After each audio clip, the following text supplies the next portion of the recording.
PDP नेता इल्तिजा मुफ्ती ने पत्रकारों से बात करते हुए कहा कि नेशनल कॉन्फ्रेंस के आज के दिन 50 विधायक हैं।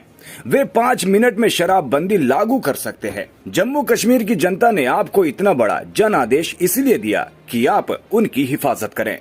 किताब में भी लिखा है।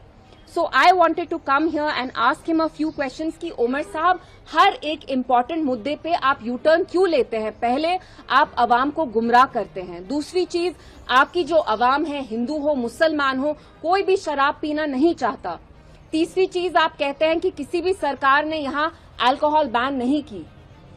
इसलिए बैन नहीं की क्योंकि कोई भी जो नॉन एनसी सरकार हो, वो पीडीपी की क्यों ना हो, उनको इतना बड़ा स्वीपिंग मैंडेट नहीं मिला। उमर साहब को 50 एमएलए हैं आज की डेट में। अगर वो चाहे तो ये अल्कोहल बैन 5 मिनट का काम है। असेंबली में लाके ही can make sure that he brings an order और a bill that bans alcohol. तो आप जो ये कहते हैं कि किसी और ने नहीं किया, तो आप करिए।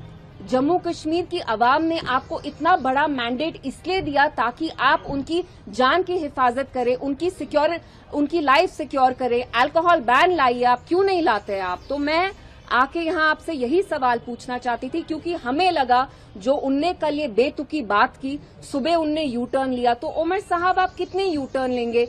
अल्कोहल पे, शराब बैन करने पे आप यू टर्न लेते हैं। And the most worrying thing is कि आप जो ड्रग कल्चर है, इन अ वे आप वो प्रमोट कर रहे हैं। उमर साहब, क्या आप नहीं जानते हैं कि आज की डेट में जम्मू कश्मीर के कितने नौजवान ड्रग्स में जा रहे हैं? क्योंकि यहाँ बेरोजगारी है, यहाँ अनएम्प्लॉयमेंट है, देयर इज अटर डिस्पेयर।